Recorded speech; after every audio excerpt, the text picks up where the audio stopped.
What's up, people? Welcome back to another episode on this channel. It's your boy Jojo, and I'm bringing you another exclusive on this channel.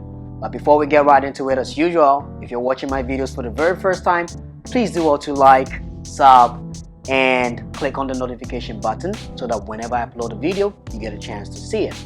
What are we talking about today? We are going to talk about my experience living in China, right? Now I'm gonna try to make this video quite short, brief, go straight to the point, and let you guys know one or two about my experience. I'm sure if you've been following what's going on in China, you probably know that the borders right here are open and people can enter China as long as you are healthy and all that, right? So I've been having people asking me how life is over here in China. And so I'm going to tell you guys my experience, and my experience might be different from another person's experience, right?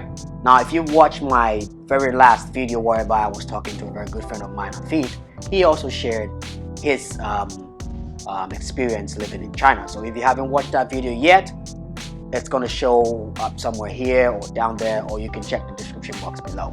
So how do I start? So living in China, I would describe it as something, how would I call it?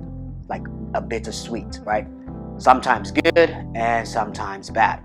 Obviously, you're not living in your home country, so there's some days that you're not gonna like the place. There's some days that you're going to really enjoy yourself here. Now let's start with the question that most people ask me. How are the people like? Do they discriminate against you? So I'm going to start with the bad side, right? So yes, are you going to experience discrimination when you come to China or when you live in China? Yes and no. I will explain. So for me as an African, right? For me as an African, because my skin is really dark, or I'm melanated, right? I'm a brown skinned, handsome man, right? Now, what I know about the Chinese culture is they don't really like the color black. So sometimes you will be discriminated upon by those who are not really used to seeing people with your kind of skin tone, right? Type of color that you have. So you might experience this kind of discrimination, people calling you names, and the names that you probably hear will be black for in Chinese is simply Hey, and so they will call you black man, which is Hey Ren. Someone will also call you black ghost, which is Hey Gui, or that's the the Chinese description for the N-word, right? Now, some people who are ignorant will mostly want to call you by those names, make fun of you, or say things just to piss you off. So yes, you are going to experience those things. If you're a student, you probably experience it on campus. If you're working, you probably experience it even at work. But most of the time, you're going to experience this kind of discrimination within your community where you live in, or when you are outside, right? So that is, yes, you're going to experience discrimination from some people. Some people also are going to make you love the place, which means these people are open-minded. They embrace people from outside, and these people are the ones who will make you want to live in China for a longer time and enjoy your stay, because they're friendly, they're open-minded, they would want to get to know you. And I mean, once they become your friend, they would want to, go out with you.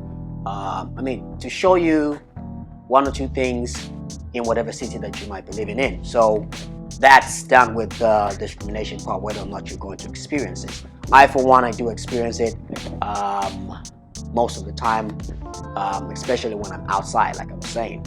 Now, if you listen to Hafid's side, he doesn't really experience that kind of discrimination, so he's good on that side. That's because he is light skinned. He's an African, but he's light skinned. So that's that.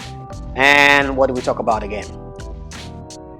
Living expenses. So if you're living in China, depending on which province or city you find yourself, the living standard might be different, but technically, or if I should put it, living in China, you don't really spend that much on food and other basic things, except when it comes to accommodation. Now, when it comes to accommodation, yes, you are going to spend a lot of that. Later on, you guys can let me know what you want me to talk about more, like living in China. If you have any questions, you can let me know. So that's that with accommodation and living expenses. What else? So for me, living in China, like I said, has been a bit sweet, right? So the next thing that I'm going to talk about is the language, right? How to actually settle and experience the culture and have fun living in China. So number one is you need to learn the language. Now, when you learn the language, you will what? You break that barrier of what between you and them in terms of communication, right? And they are drawn to people who know how to speak the Mandarin, who are fluent in the Mandarin, and you can get so many opportunities when you know the language, because look around you, everywhere is written in Chinese characters. Everywhere you go, you see more of Chinese characters. Yes, you might see both Chinese characters and English, but what you will see written in bold is the Chinese characters. So you need to know the language, you need to learn the language and know how to communicate with the people, and you will have a lot of opportunities coming your way in terms of work or having favors, and you can build connections when your language or your Mandarin is good, because everyone wants, hey, look at the foreigner, he can speak our language, he's good, he's so awesome and all that, right? So that's that with the language. And the language is what will help you to build your connect with Chinese locals, right? Because they have something called guanxi, which has to do with connection. You need to connect with the people, right? So that's that with the language part. And in order not to make this this video really long and all that, let me know what you guys would want me to talk more on, like living in China, because this topic in its sense is really broad, and I'm just going to let you know a few which I have. So let me know what you guys think in the comment section below, questions that you have, and if this video has helped you in any way, please do want to give me a like and sub to the channel if you're new. It's your boy Jojo, and I'm out. Peace out.